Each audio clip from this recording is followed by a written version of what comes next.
we left the tournament. Nathan lost every match, but he left in good spirits. And on our way back, he said, if there's a tournament in Pittsburgh in the spring, I'll do the tournament. I was like, okay, amazing. You just got the beat out of you for 2 hours straight, lost 8 in a row, and now you want to go do another tournament. Good. The thing that stops us from taking chances and rising and being our best is fear of failure. In Nathan, if I can instill this in him, that it's okay that you fail, the thing that matters is you did it. The result doesn't matter. The thing that matters is you showed up and you did it. If I can get that in his head, then he's going to be wildly successful.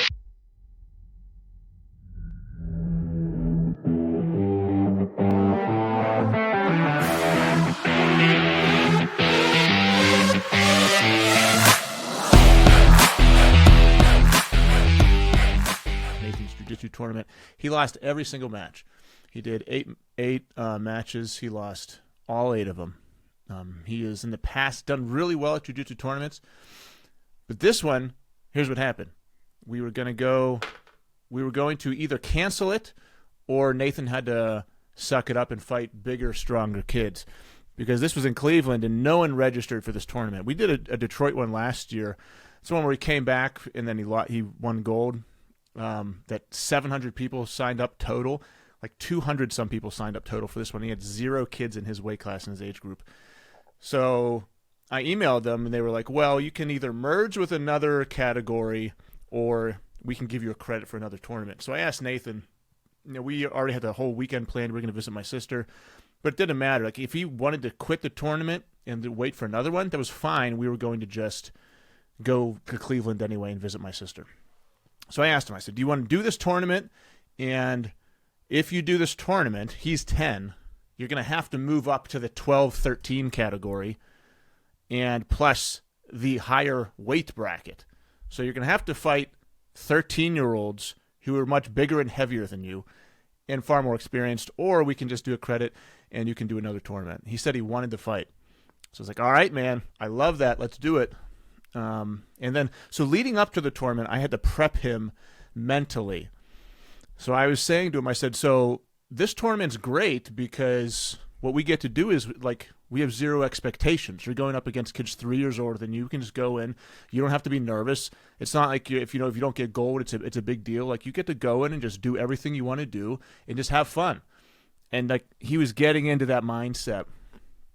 And then when we got there, things changed. Like we were at the tournament. He was watching all the other kids roll because he wasn't first. He was tugging on my arm saying how nervous he was, and he was like getting pale, and he wouldn't eat anything. He was like, I'm getting real scared, Dad. Because think about it, like I wouldn't have done this when I was his age. I was a scared little bitch whenever I was 10 years old. There's no way I would go to a tournament in Cleveland and involuntarily fight kids who were 3 years older than me. Like, it's not like you're playing chess. Like, these kids are trying to break his arm, choke him out, do all these things. And I was just, that alone. So I kept on telling them that. I said, Nathan, I would have been way too scared to do this whenever I was your age. This is so amazing and courageous that you're doing this. It's terrifying. They're not playing basketball. They're fighting each other. The ref does this, and you have to attack the other guy.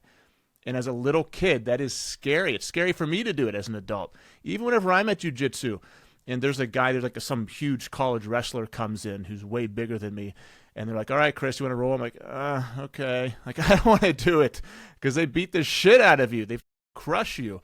And I remember telling you guys, like, there's other guy I roll with. I remember feeling claustrophobic and scared, and like I wanted to tap. And Nathan's voluntarily rolling with these kids who are older than him. So before the tournament starts, he's scared, understandably. And that's the biggest thing with kids, and because I'm coaching kids basketball, I coach kids jiu-jitsu. It's not necessarily their talent that matters. It's their fear that matters. Because the kids who do poorly in basketball are the kids who, whenever you pass them the ball, they're too afraid to do. They get scared, stuck. They don't move. They're stiff with fear, and they don't know what to do with the ball. You can have the best, biggest kid in the world, but if he's too scared, he's going to be useless. Same thing with jiu-jitsu. You can have a kid who's extremely physically gifted and smart, but if he's too scared to do anything, he is useless. He's like a vegetable. So that is the biggest thing that I have to work on with kids, including my kids, is getting over their fear. So I said, all right, so imagine, we were practicing before the match started. I said, so imagine you're on the mat, the ref's going to say go, and he does this, show me what you're going to do. And he just stood there stiff. I said, no, we can't do that.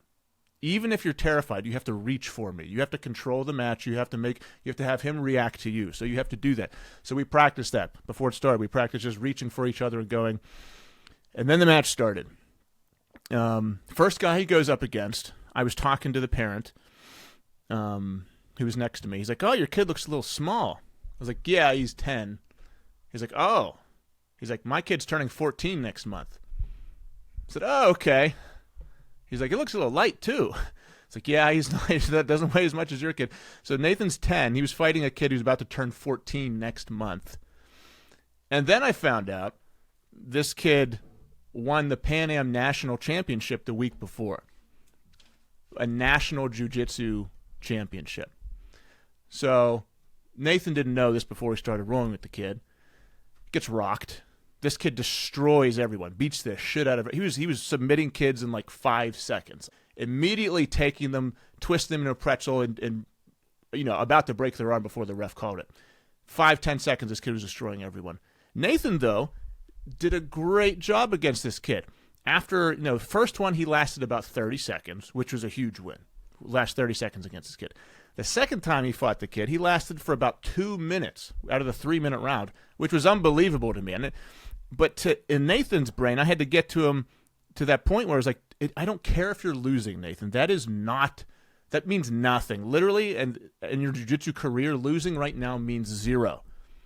You are fighting a 14-year-old, basically, national champion as a 10-year-old. So I kept on saying to him, I said, what are you going to be like 4 years from now when you're his age? Today, the thing that matters about today is that you stepped into the fear and that you were doing it anyway. You knew you were going to lose before the match, but you still stepped onto that mat and fought this kid. It's like walking into a bear's den. So I was his mental coach throughout this, because I was doubting myself. I was thinking, maybe I shouldn't have done this, because I allowed him to decide. And what I didn't want to happen was that was so traumatic for him that he wanted to quit jiu-jitsu forever. That's what I was scared of. I was like, oh, shit, maybe I f***ed up.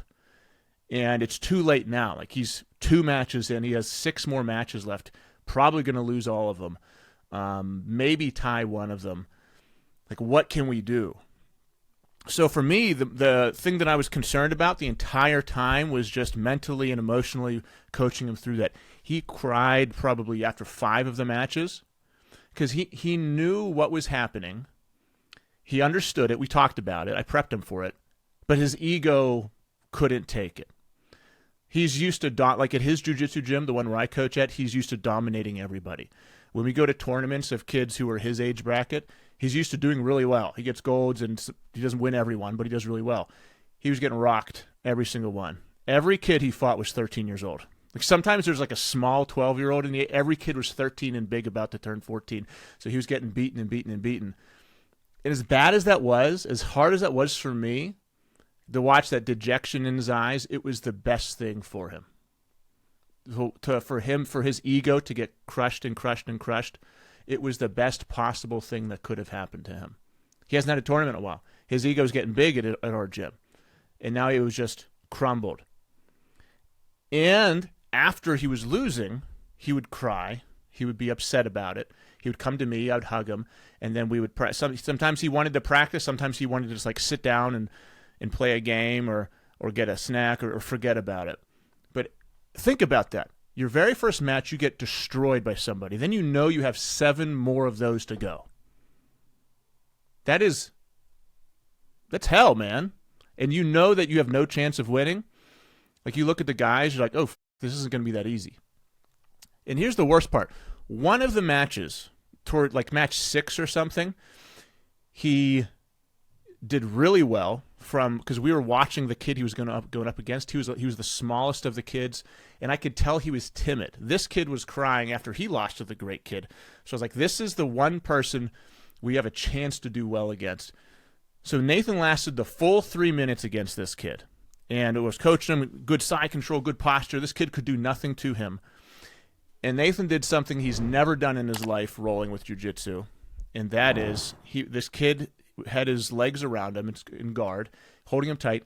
Nathan stands up, pulls the kid up, and then drops him down, and that's a penalty. So, like, if you pull a kid up and drop them, you're not allowed to do that because the kid could get hurt. Nathan didn't know. He's never done that ever. It's not something we teach. I think he was just in the moment, and he was just, like, trying to get the kid off him. So then the ref goes penalty. Nathan doesn't hear it. Nathan looks at the scoreboard. It says 0-0. He looks at me with joy in his face that he didn't lose this one. The ref raises the other person's hand. He bursts into tears. He is frustrated. He's like yelling and crying, and he still has more matches to go. And I was like, I'm sorry, man. I said, you lifted the kid up and you dropped him. You can't do that. It's a penalty. He's like, I didn't know it was a penalty, screaming. And, parents are watching, and I was like, I know. I'm sorry. I know it's just the way it is. We have 2 more matches to go. And then they're like, these matches aren't you wait 10 minutes. It's like you wait 30 seconds or a minute and 2 minutes, and then you're on to the next one. Lost the next 2, but the win was, before the 8th match, the very last one, he was fine. He was at peace. He was okay with what was happening. Because I asked him beforehand, I said, he was going up against the great kid again. And I said, Nathan, with this kid, I said, what's going to happen? I asked him before he went on the mat. I said, what's going to happen if you lose this match? He said, I'll be okay. I said, okay. I said, do you think there's a chance you could win? He's like, yeah. I said, yeah, you literally could win if you do these things, because the reason you haven't been winning is because some of the basics we taught you just weren't doing them. So, yeah, you actually could win, but is it possible you might not win? And he goes, yeah. I said, okay, so if you lose, what are you going to do? He's like, I'll be fine. I said, okay, good. And then we went on. He lost the match again in like 30 seconds, and he was okay. But I had to kind of prep him emotionally beforehand. The other thing that helped was these Jiu Jitsu kids he was going up against that were crushing him were the nicest kids like I've ever seen. They saw Nathan in his size and how he was getting beat. And these older kids left their parents, came over to Nathan, put their arm around him, and were like, hey, man, you're doing good. And they were like encouraging him. The 12, 13-year-old, 2 different of the best kids came over and did that. They were like fist pounding him, talking to him. I grabbed Sarah. I just left because I wanted those 2 to communicate and to have their own time. And they were encouraging Nathan and building him up. And these were 12 and 13-year-olds. And what came to my head when I was watching that was, I was like, yeah, I always have there's that sadness of your kids are leaving you someday. But I thought if my kid is like that kid, I'll be really happy. Like if I raise a kid that is at a jiu-jitsu tournament and he's 12, 13 years old and he goes over to a kid who's struggling and puts his arm around him and says, you're doing awesome. Like I'll be really damn happy about the kid that I'm putting out there into the world. And when you can see that developing in your kid, then it's more okay that they're going to leave you someday, right? Like it makes it okay. Like as long as you are doing a good job and your kid is turning into a good person, then it's like, okay, good. I've done what I'm supposed to do. I didn't raise this kid to live with me forever. I raised him to go out into the world and be successful and to inspire people and to be a good person. And when I saw these kids doing that, I was like, man, first off, parents doing an amazing job. And then also I was like, yeah, that's when it's okay that they do that. That's when it feels less, painful that your kids are leaving you because you're like, man, these kids are really great kids. So we left the tournament. Nathan lost every match, but he left in good spirits. And on our way back, he said, I was like, well, so what are you thinking? I was like, what are you thinking about that? He's like, I don't know. He's like, I think if there's a tournament in Pittsburgh in the spring, I'll do the tournament and then do my own age bracket. I was like, okay, amazing. You just got the shit beat out of you for 2 hours straight, lost 8 in a row, and now you want to go do another tournament. Good. Because the thing that stops us from taking chances and rising and being our best is fear of failure, is fear of stopping. So in Nathan, if I can instill this in him, that it's okay that you fail. The thing that matters is you did it. The result doesn't matter. The thing that matters is you showed up and you did it. If I can get that in his head, then he's going to be wildly successful. That's what we all need to get in our heads, is that Stop worrying about the numbers on the scale. Stop worrying about the result. Worry about coming to the table, doing what you're supposed to do, and putting forth the effort, and not letting fear and doubt be the thing that controls you. Like I said, like I told Nathan, not a chance in hell whenever I was his age I would have done any of that. Not a chance in hell. I was terrified of what other people think. I was terrified of blank. I would have been too scared of, what if someone sees me lose? What if someone sees me lose? What will they think about me? What will they do? And I've been doing hot yoga. This is my second time doing hot yoga. And man, is that the situation. I can tell you, my very first time at hot yoga last week, I had one goal, and that was to not fart in front of all these ladies. I was successful at it. And it wasn't good because the night before we had our pizza night, and I had pizza, so I was like battling it. Did it this morning, did a little bit better. And as I was going through it, one of the hardest things I've ever done. Why? Because you're in a constant flexed position. It's like 100 degrees. You're sweating. My wife took my towel out of my truck because we were doing something, so I had nothing to wipe the sweat off my face. So I'm slipping all over the mat.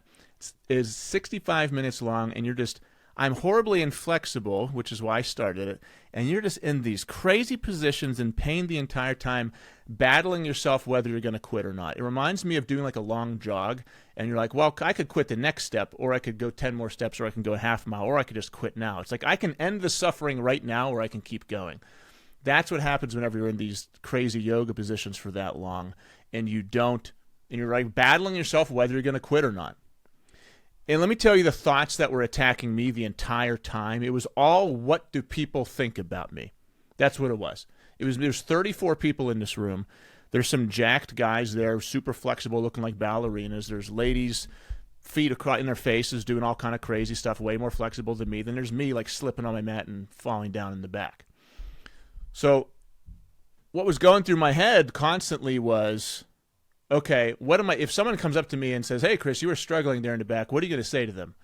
It was like, oh, if the instructor's like, what are you going to say to the instructor about how bad you're doing? What are you going to... Constantly running through my head, I noticed, was situations about what other people will think of me. And I understood that. Like I identified it, and I said, these are self-sabotaging thoughts that are trying to attack me so I don't come back and do this again. I have to just free myself of all of that. I don't give a shit. It's fine. The goal isn't to be a yoga master today. The goal is that, like I said, 2-3 years from now, I'm less injury prone, I'm more flexible, I'm more mobile, and I don't get hurt as much. Like that's why I'm doing it. It's not to be a yogi master today. I'm allowed to look horrible for the next year, and it's okay with me. So I was constantly as I was struggling and in pain and wanting to quit and sweat all over me, I was battling my brain because the thoughts kept on coming to me. It was like, man, what if someone looks at you and sees how badly you're doing? What are you going to tell them? Like, are you going to have a funny response? Like, it was just dumb shit like that came to me whenever I was in pain.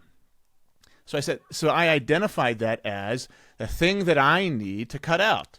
We always talk about that. Is what do you need to cut out? I was like, that's the thing that came to me while I was in that suffering state.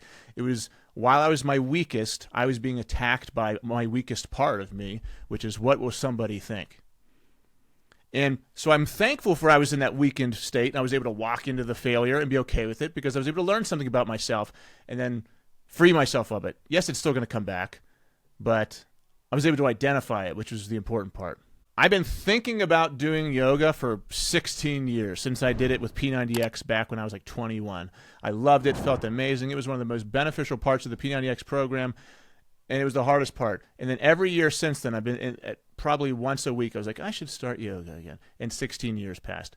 And then I just Googled yoga places near me. This place showed up. I gave them a call.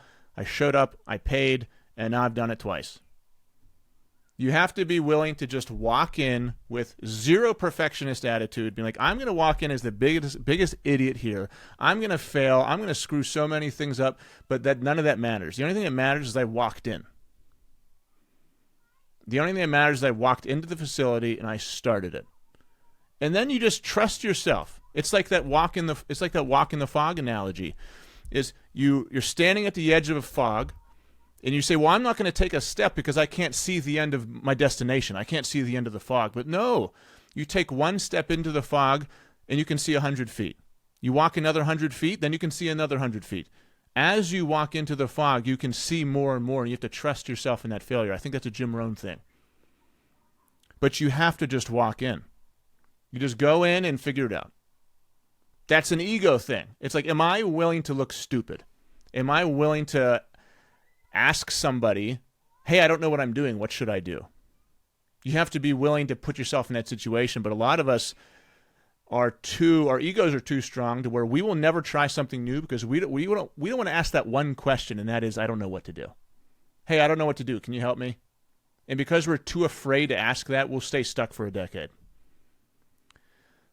And I walked into the thing this morning, realized that I didn't have my towel, and believe me, you sweat your balls off. You are like someone, it's like you jumped in the deep end at the end of this. So I was like, I don't have my towel. I was like, maybe I should just drive home, and because I'm gonna have to, I'll be the one idiot in there who doesn't have his towel, and everyone else knows you bring your towel. So those thoughts were coming to me. So I walked in, I ran to my truck. I was like, please let there be a towel somewhere. Of course there wasn't, because this was the one day in our life we cleaned the truck out perfectly. There was no towel. So then I walked back in. I went to the bathroom. I grabbed some paper towels, like an idiot, put them behind me, did the whole thing, wiped my face off, and then that was it. Of course no one gave a shit. Of course no one said anything about the towel. Of course it didn't matter. But that was the thing that was coming to my head that was going to get me to stop, was just what I'm afraid someone might say something. And I think that whenever you're really in your weakest state, whenever you're struggling the most, that's whenever you can find the truth about yourself. Like, I know now that whenever I'm struggling like that, some of the thoughts that try to take me down are me trying to get myself to stop by building up this imaginary person that's not really there. Like, oh, what's this person going to say to me? But you have to know yourself. You have to first be willing to put yourself into that situation, like I wanted Nathan to do, and like I did with the hot yoga, and I'll look dumb for another 12 months. You have to be willing to put yourself into a situation that's completely new, not have a plan sometimes, and then just observe. Let the world fall down around you and just look around and say, what's happening? I'm just going to sit here and observe and see if I can learn something from this right now. And if it doesn't work out, that's okay. And if it doesn't work out, that's okay. Say I went there this morning and I walked in and I slipped because I didn't have my towel and I fell on the ground, and everyone pointed and laughed at me, and like a high school nightmare movie. Like, okay, then what? Nothing, right? Nothing matters. So this was helpful for me to identify something in myself, and because I know that about myself, that's why I encourage my son to do these kind of things, because I want him to build some armor to fight these self-sabotaging habits that I know take me down.